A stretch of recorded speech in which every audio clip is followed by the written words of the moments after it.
So kia ora koutou, just opening with karakia to be able to begin our kōrero this evening. Whakataka te hau ki te uru, whakataka te hau ki te tonga, kia mā kina kina ki uta, kia mā taratara ki tai, e hi aki ana te atākura, he tio, he puka, he hauhu, tihei, mauri ora.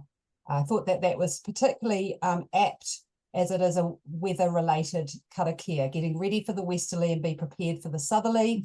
It will be icy cold inland and icy cold on the shore.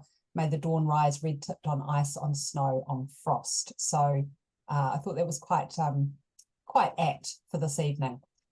So kia ora koutou, my name is Sarah Aiono and I'm the CEO and Managing Director of Longworth Education, and I have in the background with me Linda Chair, who is my co-director of Longworth Education. We're going to be emceeing and running the event this evening. It's really lovely to see so many people interested in this event. We had a huge number of people register for this, whether they're here live or accessing the recording later. And I just want to thank also our panelists. I know this is Thursday night, right before Good Friday, smack bang in the middle of the holidays. But I think it really does show the dedication from the team that are here tonight, as well as the concerns and worry that we are facing at the moment as well. So I'm going to hand over to our panelists to just give themselves a very quick introduction, and then we will get into the discussion for this evening. Trish, can you start for me, please? Just to put you on the spot like that. I'll get you to unmute as well, please. Kia ora koutou. I'm Trish Cullen. I'm one of the DPs at Balmoral School in Tamaki Makaurau. Thanks, Trish. And Anne. Kia ora, I'm Anne Rush. I'm the new entrant to Year 1 team leader at Northcote Primary School, and I'm also the Learning Through Play school leader. Thanks, Anne. Gareth. Kia ora koutou, ko Gareth Cunliffe tōku ingoa, tumuaki te kura o Tihi o Tonga School in Rotorua. Thank you. And Linda, lovely to see you. I'm Linda Fraser from West Coast School in Southland, and I'm the principal there. Thanks, everyone. So this evening, we also hoping that Gemma Gardner from St Patrick's in Napier will join us as well, but she, as I say, she may be held up with the wild weather. I know she was travelling today as well. So I just wanted to acknowledge, first of all, everyone that has shown an interest in this discussion this evening. I know it's a very relevant topic for many people in school at the moment. Please, we set this up as a webinar so that you can sit back and listen and understand and digest the information that we're going to be sharing, but also too, it's open for discussion. So the chat is there available as well. If you've got any Q&A, please throw them in there. Myself and Linda will be monitoring those, and where time permits, we will put them to the panel as well. So to kick us off this evening, I've got a couple of questions that I'm just going to open up to the group. And whoever would like to go first, we'll go with that to start with.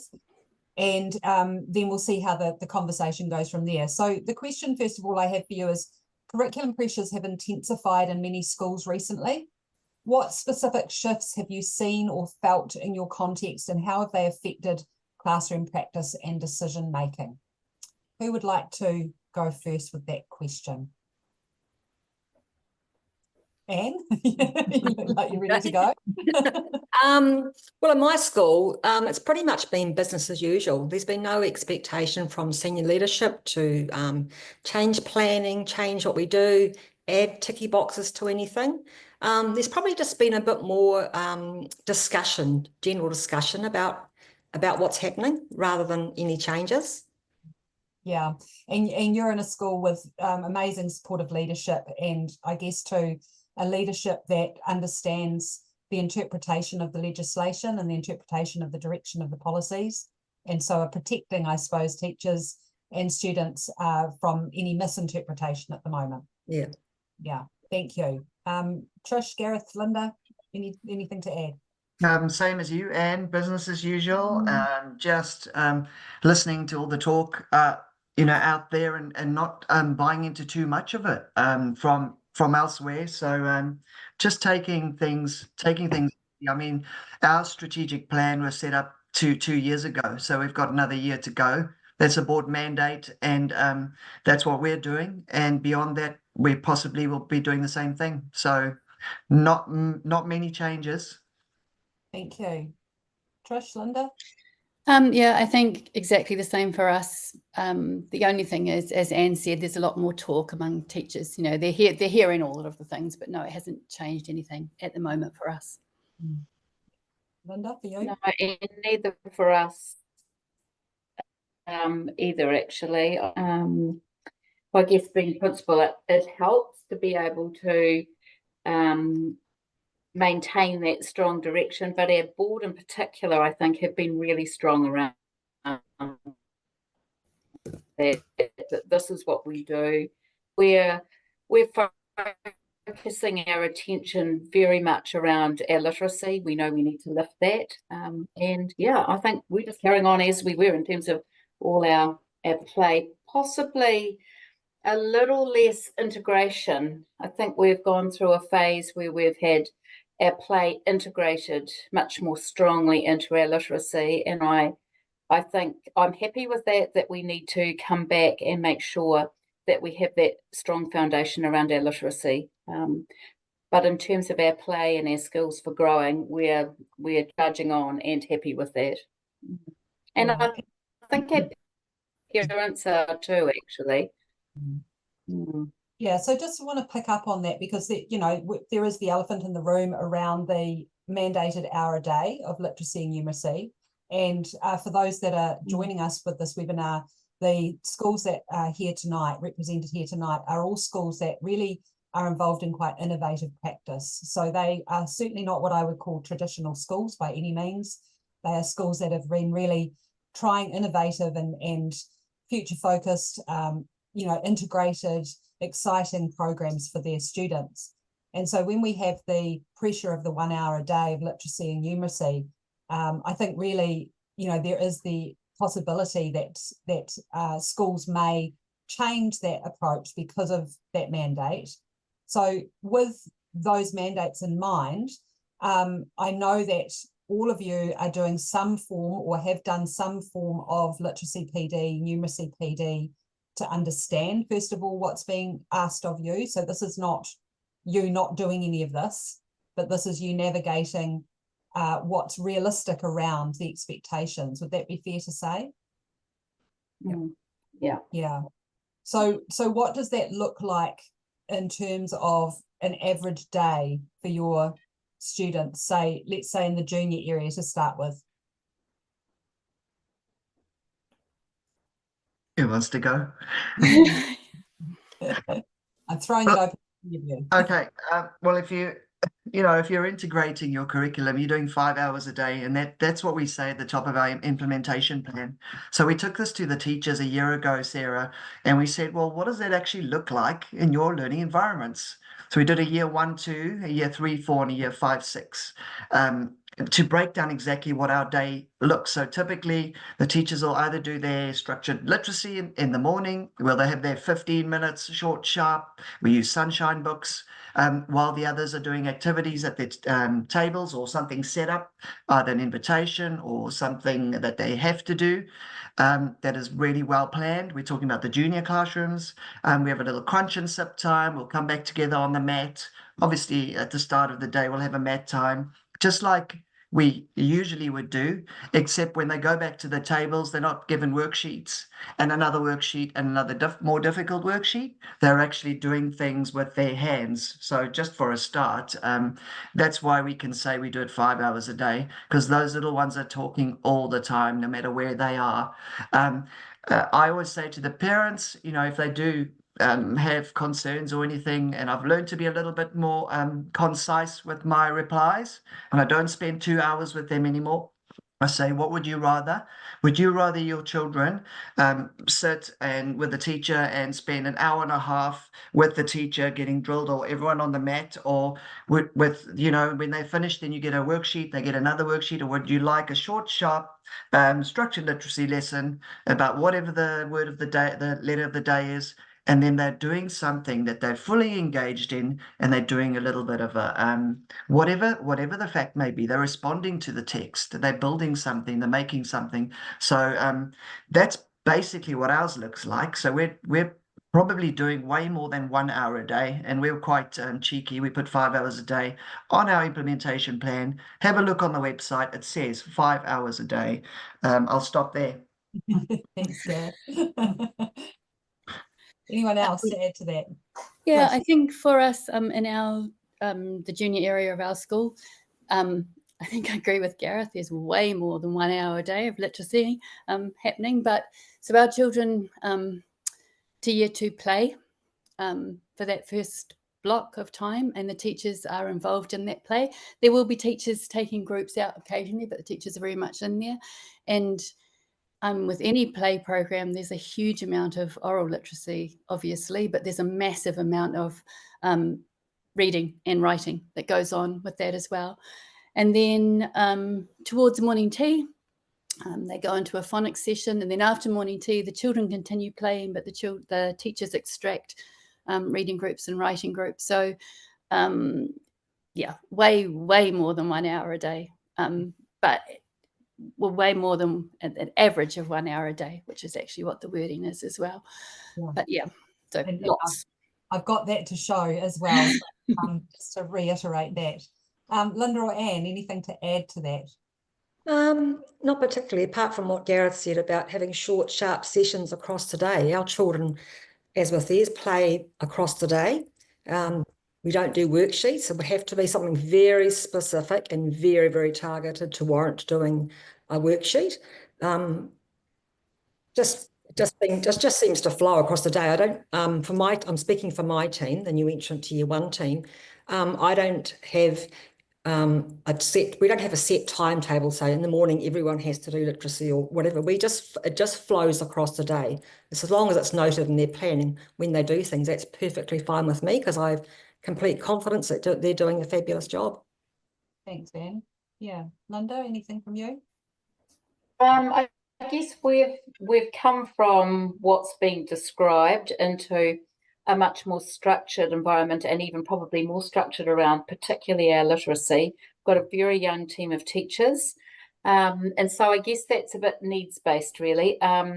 We are coming back to be very specific around our reading and writing, because we've just tested all of our junior students up to year 3, and yeah, the results are not that flash, and so we've employed some PLD, and we are, that's our mission, to really get that cranking along. And I think that is a combination of, I think when you've got experienced people, we've had people in the past who have got some great results integrating their reading and writing in the way that the other people have described. And I think we have set some of our kids back because of the inexperience of some of our teachers. So we're just going to pull that back and really focus on that literacy block in particular, those 2 hours, upskill our staff.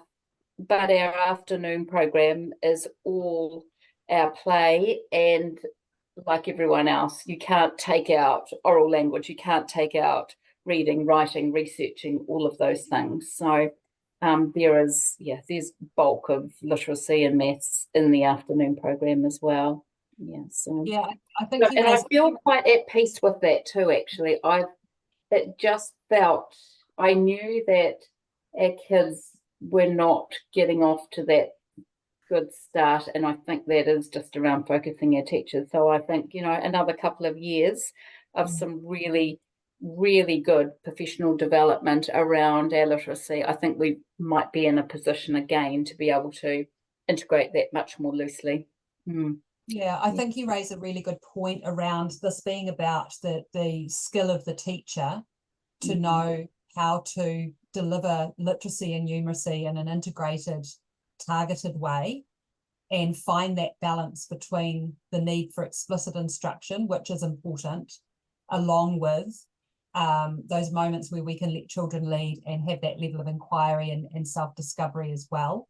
And that integration of our other learning areas. I think that's one thing I'm very concerned about at the moment, is that we are seeing a squeezing of the curriculum so that we are just focusing on literacy and numeracy. And for many of our teachers who perhaps don't have that skill to integrate, their day of literacy becomes a day because they are slower to do some of those more complex teaching skills. They don't perhaps have the support or professional development to understand how to deliver a really good quality literacy instructional group, for example, or instruction time. And the time goes on, right? The kids are sitting for longer because we're still learning our craft. And we get to the afternoon and teachers are panicking. They haven't seen the kids they needed to see, or they haven't got to their maths. And it just becomes a day of literacy and maths and no other curriculum area. For those people that were perhaps around during the national standards time, are you feeling that that might be potentially something that is likely to happen again? Yeah, I think it will. And I think we know that when we came out of national standards, there were teachers who, teachers who perhaps started teaching at the beginning of national standards or just before, so didn't know any other way. And it took a long time to upskill those teachers through no fault of theirs at all. And yeah, absolutely. And I think what you said hit the nail on the head. If you are going to teach in this way that is honouring children's thoughts and wonderings and being able to teach explicitly, you have to be a really good teacher. Yeah, that's really worrying. Combined, I don't know about the rest of the country, but combined with the fact that in Auckland we can't find teachers. Yeah. I think it's, you've got to always look at your context, haven't you, and say what's our set of circumstances. And I think because our teachers have done some really great teaching around play, that they're really precious about holding on to that too. And I actually think that that condensed block, where if we can be really clear around what they do need to teach in terms of the literacy and their maths, then they're really excited about that afternoon program as it's turned out in our school. So I'm not worried about that creativity and all that innovation. I'm not worried about that disappearing. Yeah. And also too, one of the things we talk about a lot when we work in schools who want to come in and do that integrated approach or that inquiry or child-led or play-based approach, that we need our teachers to have really good foundational skills in the core subjects. They need to be able to know how to teach those core subjects, because that level of integration or child-led learning comes on like icing on the cake rather than the core ingredients.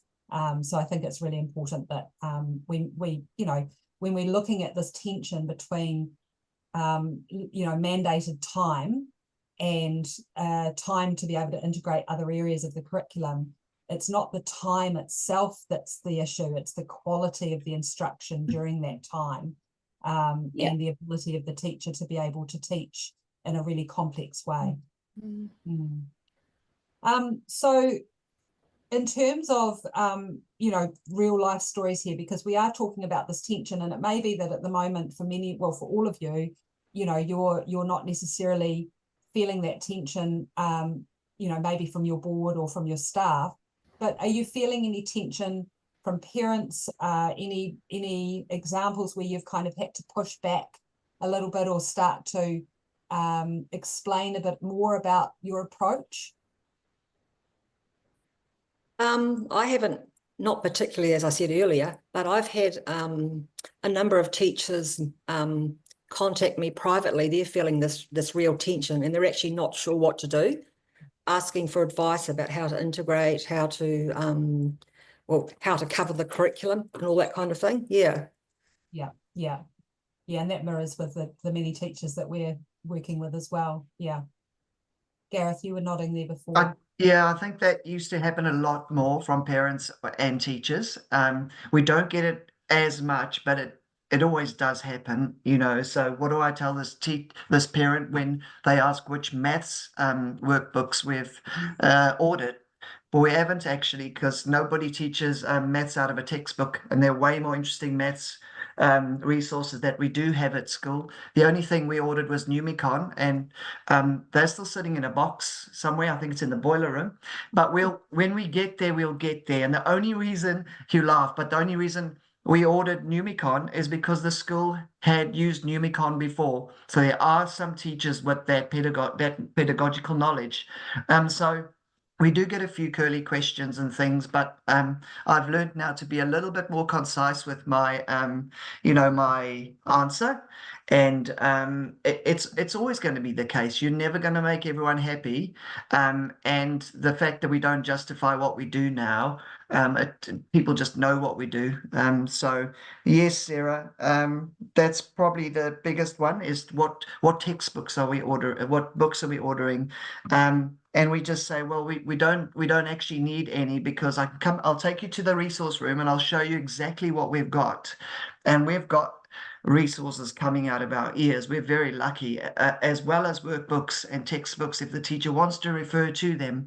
So we just that's how we get by with those. But there's always and they're within their rights. It's their children. They want to know what we're using and what we do and how we do it. And as long as we can justify it in the fact that what's best for students, what's best for their learning, and this is what we do and why, our parents and our teachers for now are reasonably happy.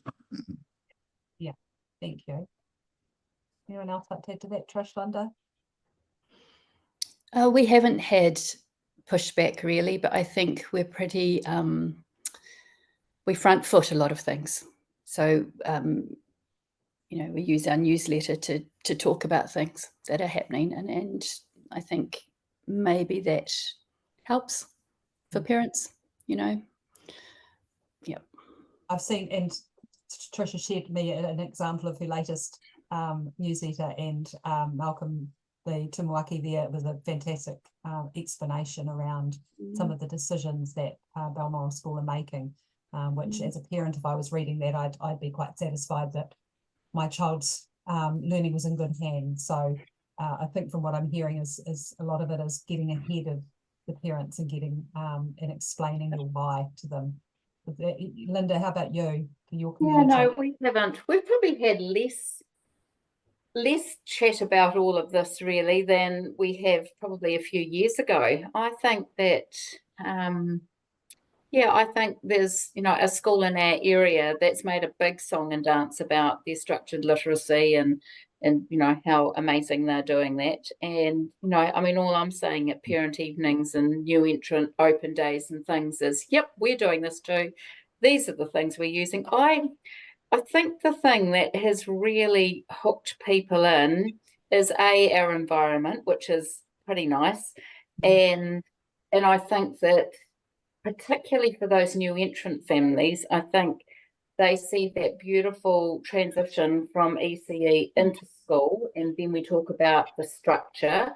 And and I think we've got more buy-in now than we've had in a long time, actually.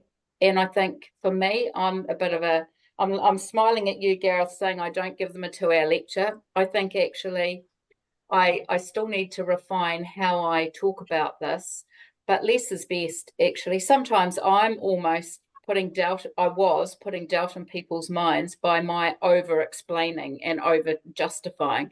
And I think actually, particularly our dads, we tie this very closely to our skills of growing, which is basically our key competencies. And our parents absolutely love that.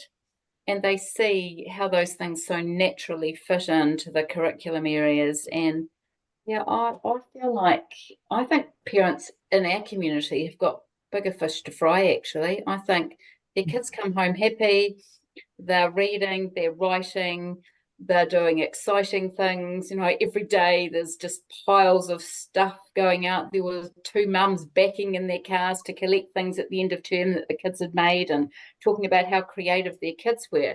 So I feel like we've turned a bit of a corner, actually. Yeah. Which seems a bit ridiculous at this time, doesn't it? Yeah. I think again it reflects the work you've all done in being quite proactive and getting ahead of the car park mafia and the likes of the silent whispers behind backs and all that kind of stuff, by getting ahead of that. And also, I guess too, one of the things that we are noticing as well at the moment is obviously you know, within the media, there's the distrust of the profession, and there's some of that stuff going around about teacher capability in schools and everything. So if, I guess, Linda, what you're saying is that less is best, because actually, if you're saying something and you're saying it confidently, we don't need to keep explaining it. It gives that sense of trust to our community to just get on with the job. And I've made lots of links. I mean, I'm saying to people, oh, you would have heard in the media, you know, this is the government direction. However, this is how we're implementing this, and this is what we're doing, and this is how we're covering the rest of the curriculum.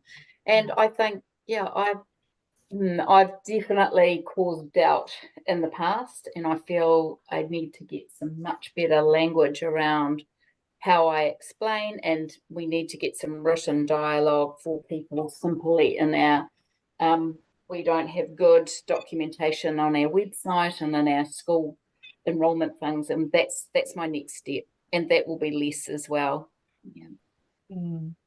I've just had a question come in on our questions and answers, and again, for any attendees, if you've got any questions that are sort of mulling around now as you're hearing the conversation, please send them through. This attendee just said, are you feeling a tension about your practice in relation to the mandates from the MOE curriculum leads? Any curriculum leads coming out to your schools and putting pressure on you, or that might extend to ERO as well, and any other sort of supervisory roles that might, you know, head into your school? No, I mean, the curriculum's the what, isn't it? It's huge, and it goes on forever, and it's things we've always been doing, but the how is us. So to answer that question, not at all. I don't think a lot of them know what's going on, Sarah, to be honest. I'm just being totally honest. Yeah. I'd say the same thing, that I think if you're confident in your school, that, yeah, they're leaving us to it. We had ERO, our final report, just right at the end of last year, and our focus question was, how do our skills for growing, how do they help us implement the rest of the curriculum? And I think we had the right reviewer, I'd have to say that. But he was quite blown away with how articulate our children were, and how they could, you know, talk about what they were doing and how that linked to curriculum.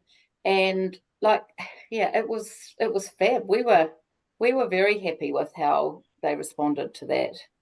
And I have to say, having been in your kura, that your kids are amazing in terms of sharing their knowledge and explaining you know, what they're doing, and I think that is a reflection on the teaching, the specific teaching of the language related to the learning that's going on. And so it comes back to having this balance of explicit instruction and intentional teaching. Even though we might be adopting child-led learning or inquiry methods or play methods, the teacher is intentional about how they're gifting knowledge, modelling language, and so on. And that was really evident with your students, those skills that they had. So yeah, I'm pleased that they blew the socks off the ERO reviewers as well. Yeah, for anyone listening, I don't think it's as flash as what it sounds when the kids talk about it. But anyway, it's a work in progress. Take the credit. Take the credit. It's that affirmation after how many years? 5 years. And when is ERO going to visit them because they need to go to that school because of da da da? I love that. I love it when you said that, Linda. I know the feeling. Yeah. Success. So, you know, on that note around teacher professionalism and well-being and things like that at the moment, teacher confidence, I know certainly the schools we're going into, I have seen teachers that are feeling questioned, feeling challenged, a lack of trust, you know, they're questioned about whether this is the job for them, whether they've got the energy for this at the moment. Firstly, how are your staff going, and how are you mitigating some of that with them? I think that's a valid concern for every teacher in New Zealand at the moment. I think one of the things that we've always tried to do, and we are doing even more so at the moment, is looking at all the other research that exists. So at the moment, the Ministry of Education are promoting one very little narrow band of research, the research on things like play, obviously, on inquiry learning, even, a huge and longitudinal things like AUT and their research into reading for pleasure and how important that is longitudinal and vast. The neuroscience that exists, people like Mary Helen Imadino Yang, that came out, and the neuroscience about how, we learn from the whole, not from building up from little pieces. I think making sure that teachers are exposed to that vast range of research is really important for saying, we know what we're doing. We always want to learn. All of us should always be learners, but we know what we're doing. We know why we're doing it. Kind of, stick to what you're doing by giving them the, this isn't just airy fairy. We're not doing it just because we think it's great, but here's the research that goes alongside that. That's helping, I think. That's really a really great piece of advice for people. I think many teachers don't have time to go searching for the research themselves or have access to it. I know I have many teachers that contact me and ask me for research. They literally can't get through paywalls to find research of good quality. So I think it's really important that, where we can, put that research in front of teachers to show that the science of learning is one aspect, and if we can take from that things that will help us grow our practice and grow, children's learning outcomes, great, but it's within the context of a whole raft of different educational practices out there as well. Gareth, did you have something to that? Yeah, we had a few years ago where parents had come in and one of our teachers didn't quite know how to respond. And I actually felt sorry for the teacher, but I learned very quickly that we had to make it way clearer about what we do and why we do things. And I think looking back now, that was the best thing we've ever done. And well, when parents do ask, what is your vision? What is your why? And if you're getting 26 teachers saying a different thing, then there's a bit of a problem.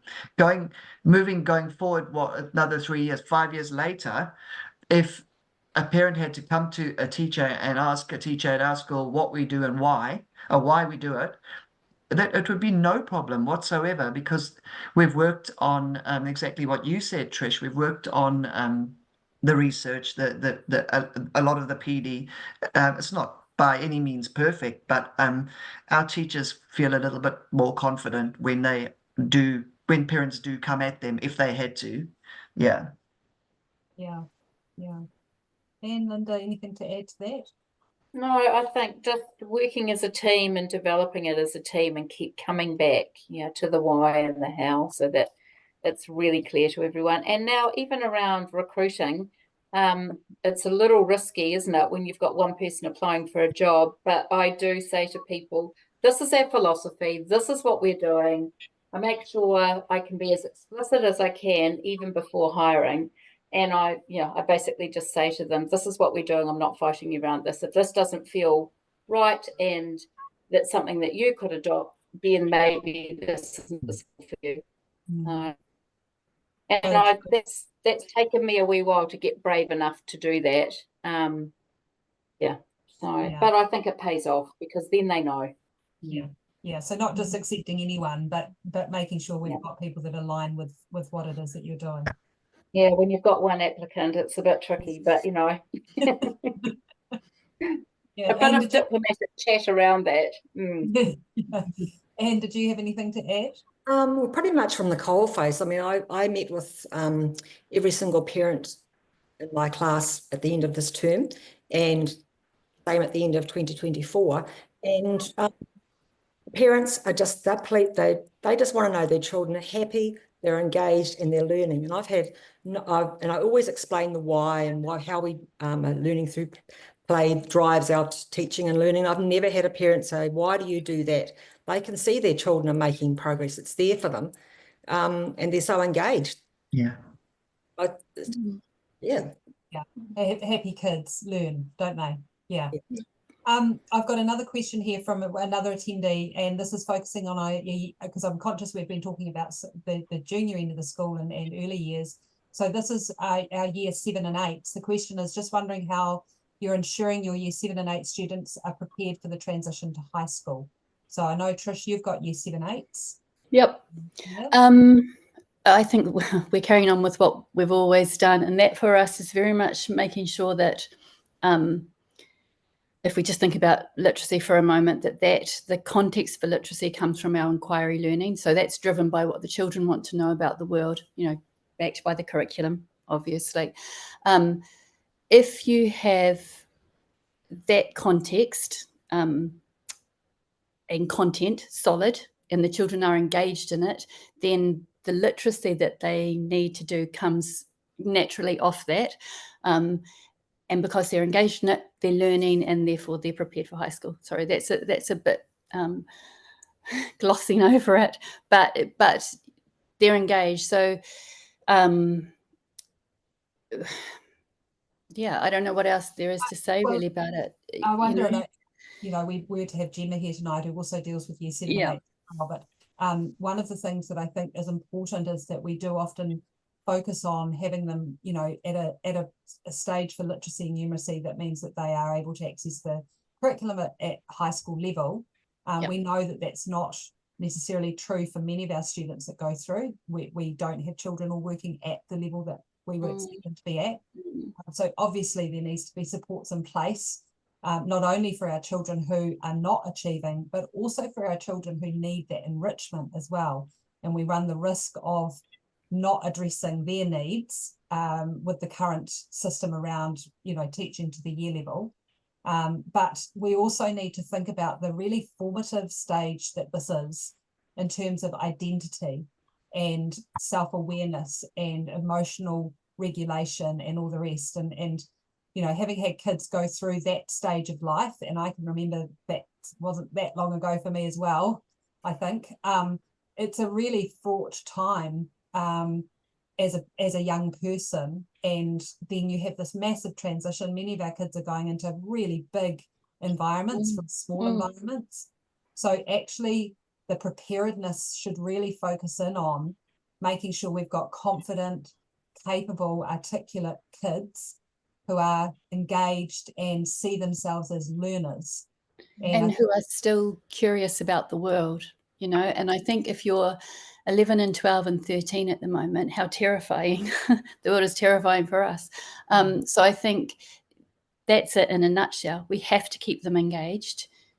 And you're right, we do what we can to help those who need more scaffolding and to help those who need more enrichment, but it's all those other things that are vital at intermediate age before they go off to either, you know, huge high schools or high schools where they naturally have to narrow a little bit more because of the demands of NCA or whatever. So it's keeping them engaged. And this is to the broader group here, do any of you still have to deal with worries around getting kids ready for exams? You know, that sort of projection forward to, but what about NCA? How are we going to get them? Yeah, some schools want their results like data in like March in year 6. Like what data do you want now? Like, and this whole thing about readiness, you know, don't you want your children to be safe and seen and supported and ready in that way, rather than know onomatopoeia as a 5-year-old, you know, according to some curriculum. I'm just being facetious because that's what's in there. But the whole thing about readiness, I'd rather want my children going to intermediate, ready, curious, ready to explore, confident. So when they rock in there, they go, I know which school you come from, because you can have a conversation with me. You can treat me with respect. You know, you can show manakitanga or whatever our values are, rather than, do you know your 9 times table? I didn't learn my 9 times table when I was in primary school. I didn't have the need. I only learned it in high school because I realized, oh, this is much quicker. So that's the readiness I want our students to have, our tamariki to have. Yeah, absolutely. Yeah. Anyone other add to that at all?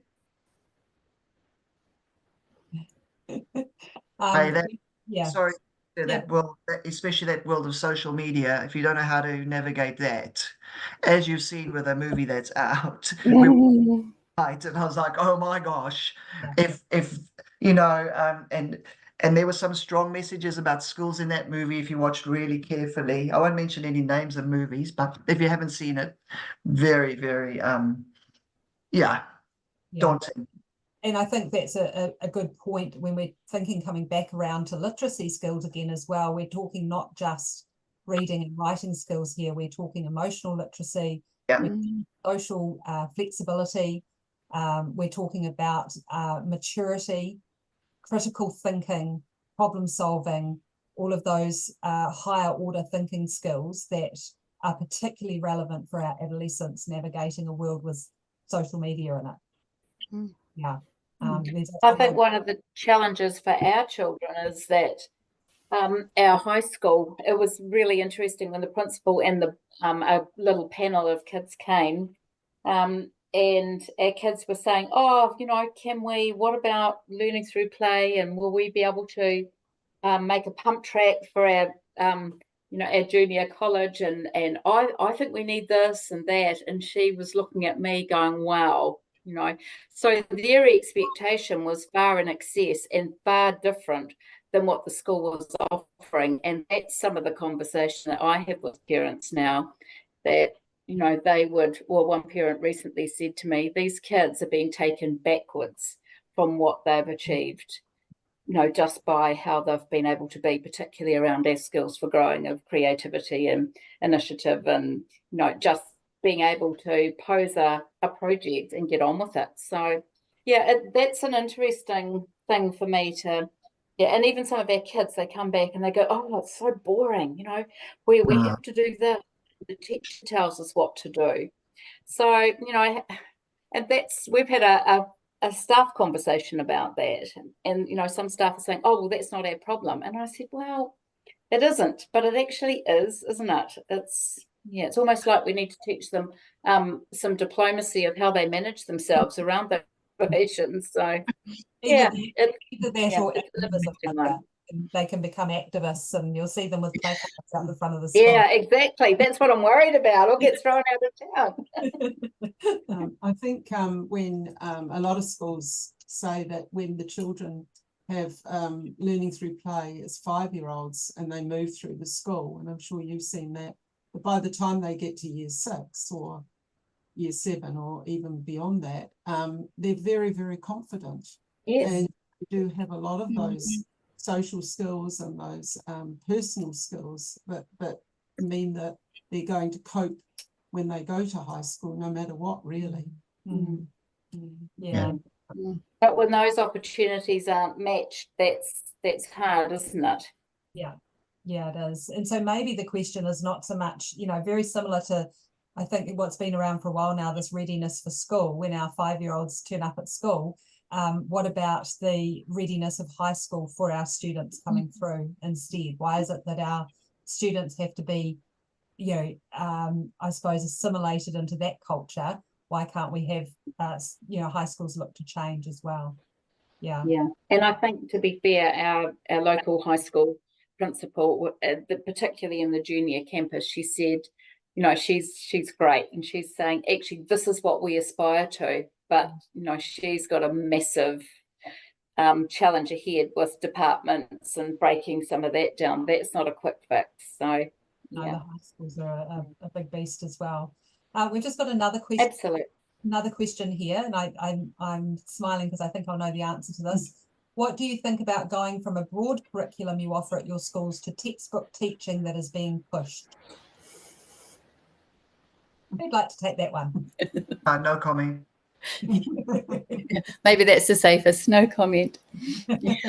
To the person that asked that question, I can guarantee that none of the schools that are represented here tonight will be teaching from textbooks primarily as their source of curriculum delivery. And it's just a reminder too, first of all, that it's not mandatory to teach from the curriculum textbooks that are being offered. They're an optional resource. Schools can choose to buy them or choose not to buy them.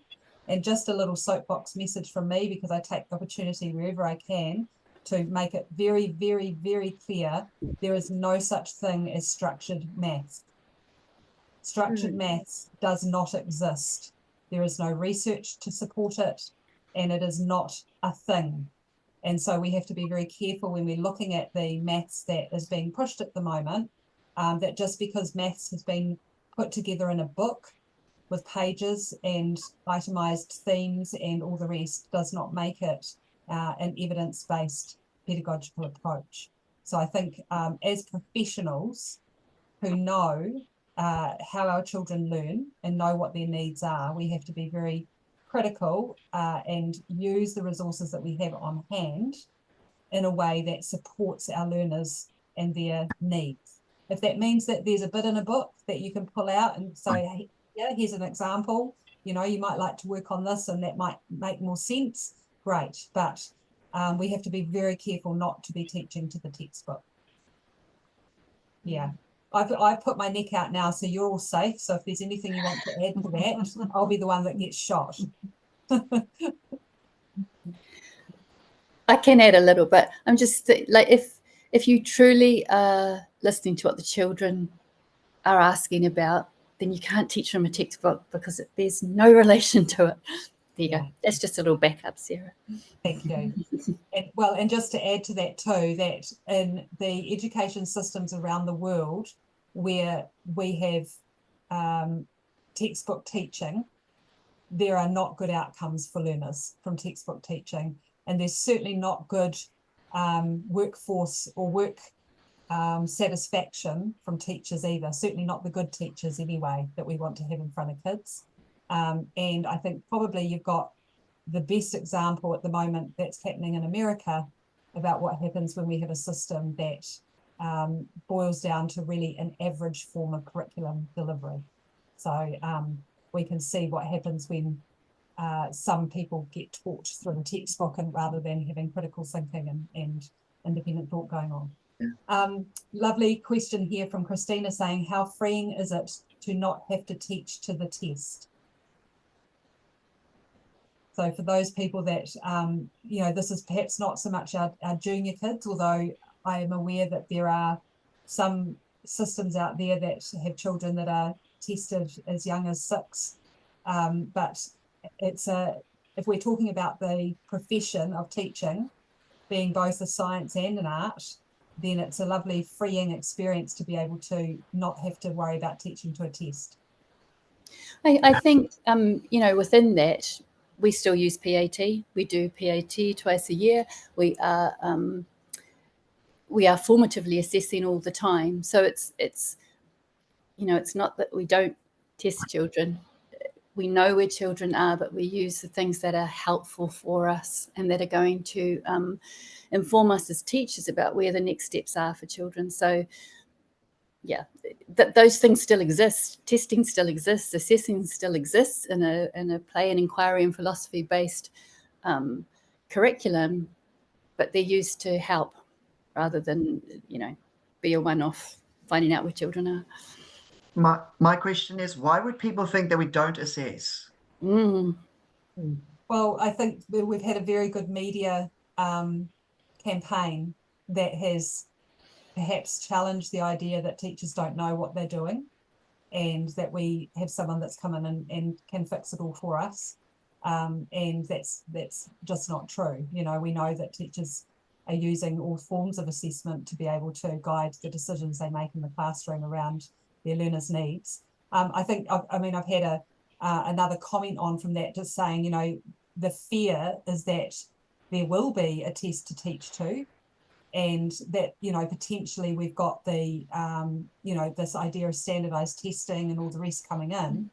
But in some ways we have, you know, Trish, you mentioned PATs, you know, we've had those tests there. They've been used. And, you know, I can remember doing, you know, administering PATs at the start of the year. I remember sitting them at the start of the year. So they are there. What's the fear for people, I think, around it now? Or the risks to it?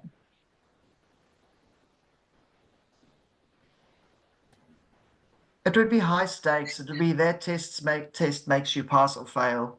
It Yeah. wouldn't be a test that helps you notice or see the next steps. It would be like, no, that's, you don't make it. And so do we want those messages sent out to students who already aren't engaged at school, who have to write this test, and well, you don't make it, so that's the only way you're going to succeed? Well, then I'm not going to succeed, so there's no hope. And there's a lot of research writing about this at the moment, like about hope, and some children don't see any hope because I'm going to go to school, no matter what I do, it's not good enough, and I'm going to do this test and I fail. What am I going to do with my life? That's not aspirational. So that's a pass or fail test. There's a place for assessment, of course, but the danger is that it's a one-off. It's one little moment in time, and 5-10 years later, is that test really going to matter? It's not really. How many remember No. what reading level you were at age 10? What? Our school used to once a term, like a running record once a term from 5 before I got there. And I was part of the regime, by the way, because I taught there as well. So you can blame me as well. Every term. And then it's like, oh, you went up half a reading age. Well done. Your child's a genius. They're 5 years old and they can they read like a 21-year-old. Clap, clap. It wasn't for next steps. It was for the percentage at the end, the probe or the whatever. So we need to be careful about that. Yeah. And then I think what follows, sorry, Sarah, what follows on from that is league tables and teacher performance pay, and nothing that helps children at all, as Gareth said.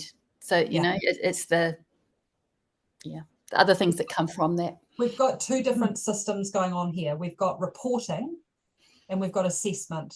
And we've got reporting is taking whatever data we can get to show where we sit in terms of how good we are based on flawed methodology around measuring that.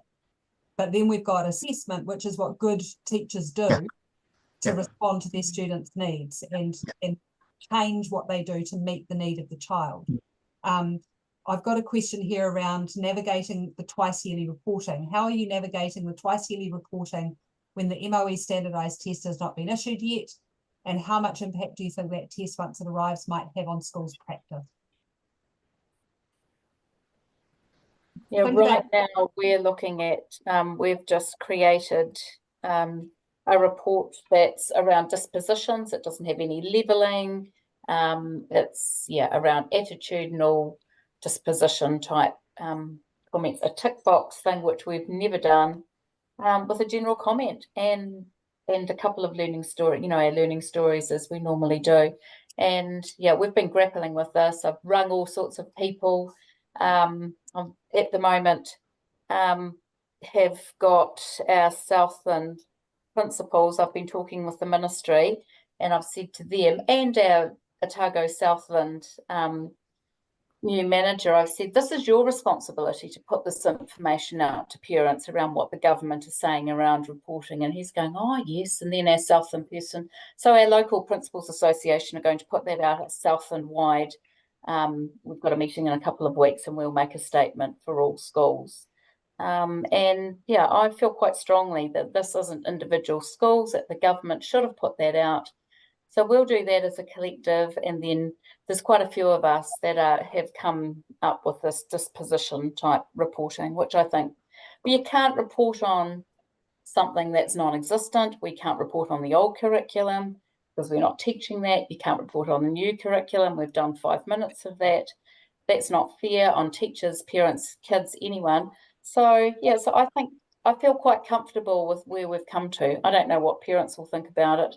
And with all respect, I don't really care. I think it's just a good compromise around, we will report, half year, and possibly we'll do exactly the same thing at the end of the year. But it feels like a good interim measure. Yeah. Anyone else around that?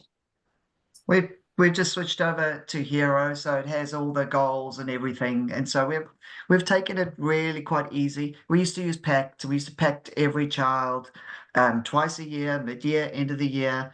It used to give us a lot of good, data, reading, writing, maths, But all we've asked the teachers to do was have one goal for reading, writing, and maths, and then have some evidence attached to that goal. So that's already reported twice a year in writing.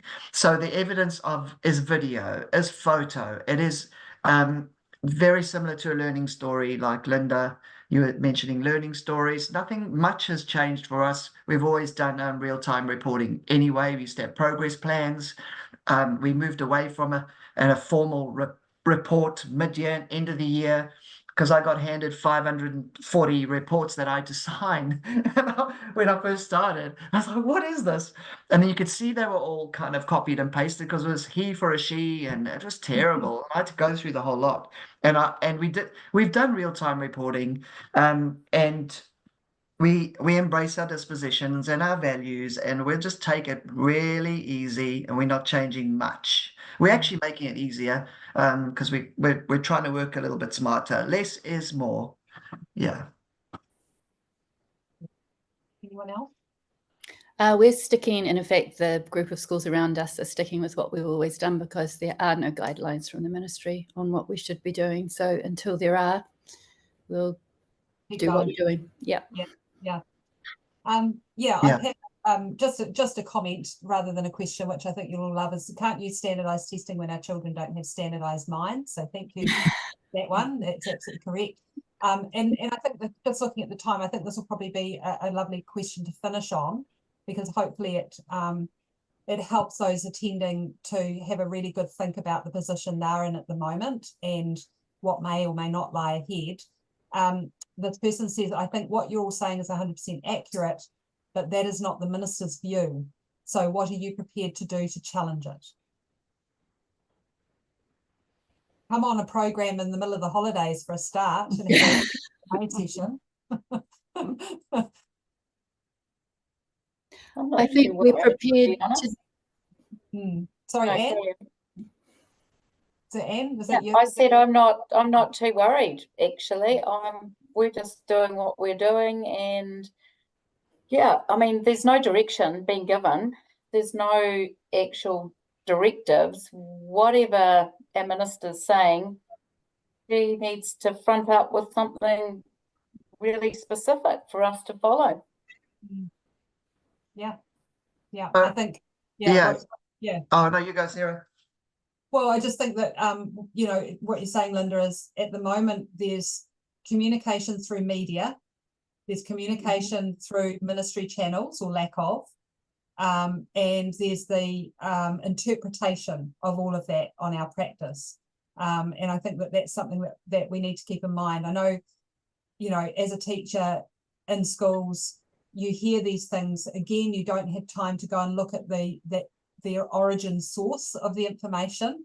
And so we get these watered down messages that become gospel, and we think that we have to do it. So I think it's really important that if we're concerned about what may or may not be a directive or what may or may not be a thing, then we have to go back to try and find the source of it, or at least find someone who knows the source of that information. Yeah, Gareth, you were going to say something? I was just going to say, whatever, you know, and when that information does hit us, come from the advisors and things, or in any of the correspondence, there's always a last sentence that says your schools can just continue as they normally. So I like that sentence. So and that's what we do. Yeah.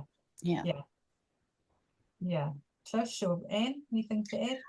I think in terms of how far we're prepared to go, I don't know, I went back and watched In the Early World yesterday while I was thinking about this, and I think we're prepared to go to all lengths because we know what's right for children.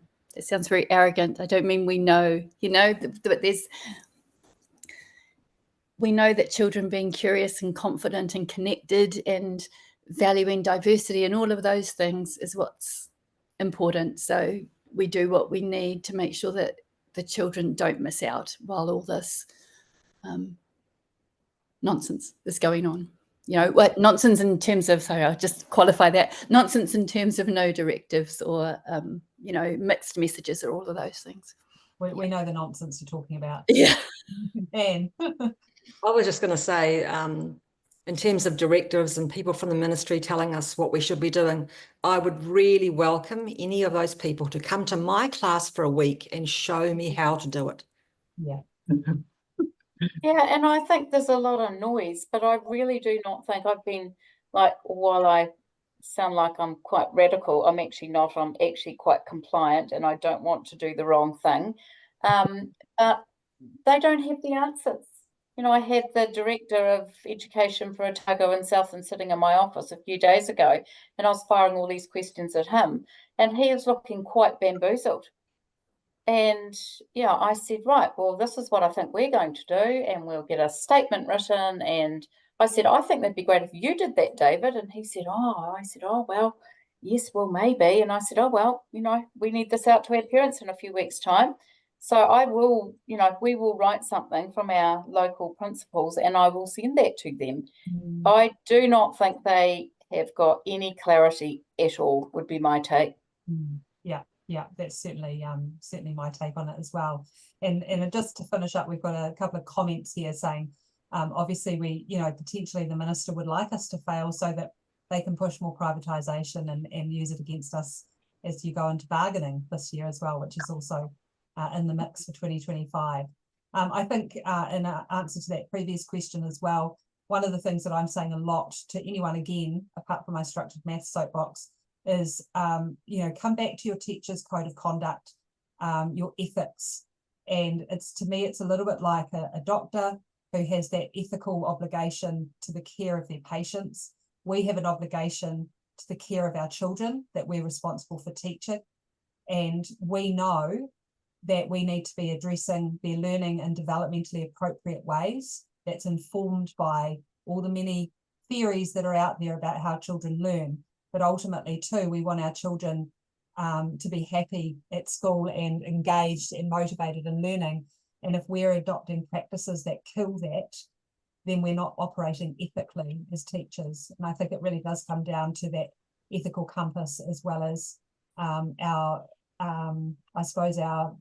practice. You know, and many of you will have heard me talk about educational malpractice.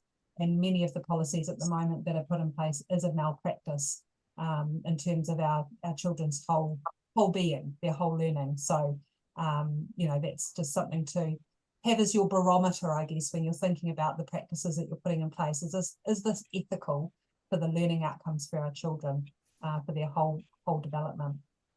So thank you to everyone this evening for joining us. Thank you to Trish from Balmoral School, Gareth from Otunga, Anne from Northcote, and Linda from West Gore.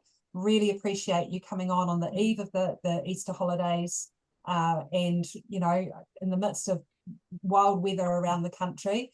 Really do appreciate your time. And these are some wonderful leaders out there who I'm sure, you know, if you reach out to them, they'll be able to clarify anything or talk or any thoughts that you may have, particularly if you're in a position where you're finding it difficult to navigate at the moment. We're in a time where we need to support each other as colleagues. So really do appreciate that. I'm just going to close with karakia, and then we will close the meeting for this evening.